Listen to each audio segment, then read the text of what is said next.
కాకమ్మ పిచుకమ్మ కథ. ఒక పల్లెటూరిలో ఒక కాకమ్మ అంటే కాకి, ఒక పిచుకమ్మ అంటే పిచుక మంచి స్నేహితులుగా ఉండేవి. అవి రెండూ ఒక పెద్ద చెట్టుమీద తమ తమ గూళ్లు కట్టుకొని ఆనందంగా జీవించేవి. ఒకరోజు పిచుకమ్మ చిన్న గింజలు ధాన్యం సేకరించి తన గూడులో దాచుకుంది. కాకమ్మైతే అలసత్వం వల్ల ఏమీ సేకరించలేదు.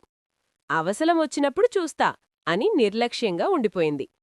కొద్ది రోజుల తర్వాత భారీ వర్షాలు పడ్డాయి. బయటికి వెళ్లి ఆహారం తెచ్చుకోవడం కష్టమైంది. పిచుకమ్మ తన దగ్గర ఉన్న గింజలు తింటూ సుఖంగా ఉంది. కాకమ్మకు మాత్రం చాలా ఆకలివేసింది. తినడానికి ఏమీ లేక బాధపడింది. చివరకు పిచుకమ్మ దగ్గరకు వెళ్లి, స్నేహితీ, నాకు చాలా ఆకలిగా ఉంది, కొంచెం ఆహారం ఇస్తావా అని అడిగింది.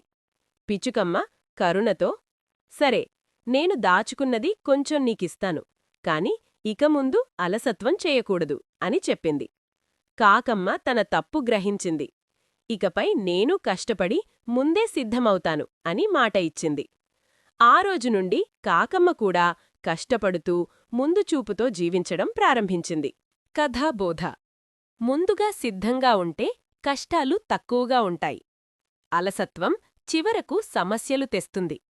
మంచి స్నేహితుడు అవసర సమయంలో సహాయం చేస్తాడు.